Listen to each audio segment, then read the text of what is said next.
George Floyd's death has put a spotlight on police brutality, and it's also raised questions about when police officers should stop being bystanders and step in. But back in 2006 in Buffalo, New York, a black police officer did exactly that. Officer Cariol Horne stopped a white colleague from choking a suspect during an arrest. And she got fired for it. Officials at the time claimed that Officer Horne put her fellow officers at risk, including the white police officer whose chokehold she stopped. Well, now, more than a decade later, the Buffalo City Council has voted to ask the state attorney general, Letitia James, to reinvestigate Horne's firing. I want to know what you thought as you watched the video of George Floyd. It was heartbreaking, because I know that he did not have to die had one of those officers stepped in and intervened. And, from my situation, I understand that I did stop the chokehold, and he does live. So for me, it was really heartbreaking, and I cried for 2 days trying to understand why no one would listen to me. Because if police brutality is the problem, then I figured out the solution, which would be Cariol's law. I should not have lost my pension for doing what was right. Yeah, you had served 19 years, right? You were 1 year shy of your pension. And I see your shirt there. It says George Floyd needed Cariol Horne. But you watched the video and there was no one stepping in, right?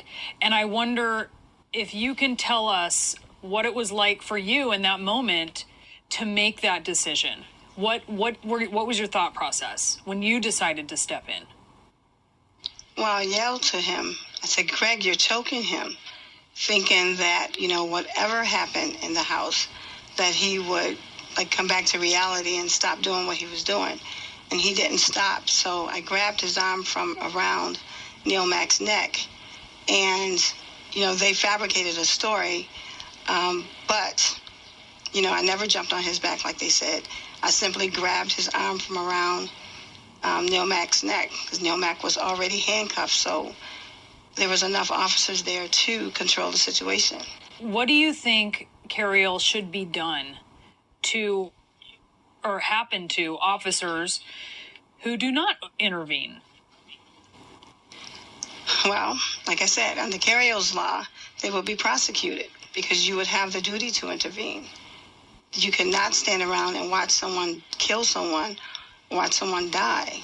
You would have to intervene. And it would be a registry, so you can't go from department to department with a history of abuse. So that there's a way to track folks, right, as they move from one area to another.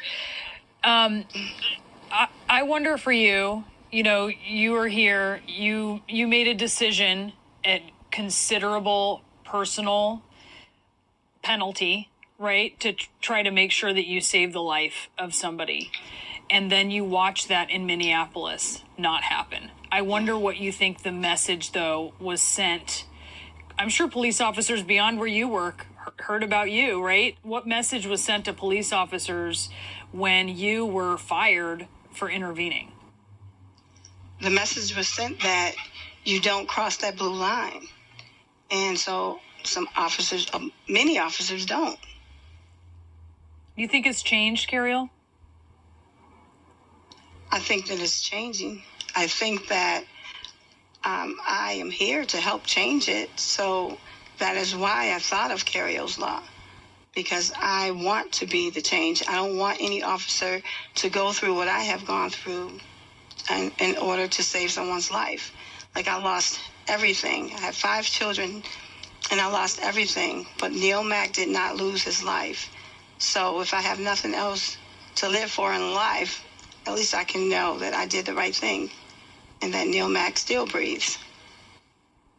Can I ask you really quickly, Cariol, are you feeling good about the chance that your good name could be restored and that you might be able to receive your pension?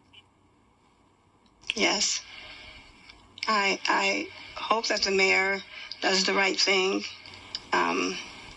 because, like I said, no officer should go through what I've gone through for doing the right thing. Buffalo police officer Cariol Horne is celebrating a major victory tonight. Judge Dennis Ward ruled that she is owed her full pension and more.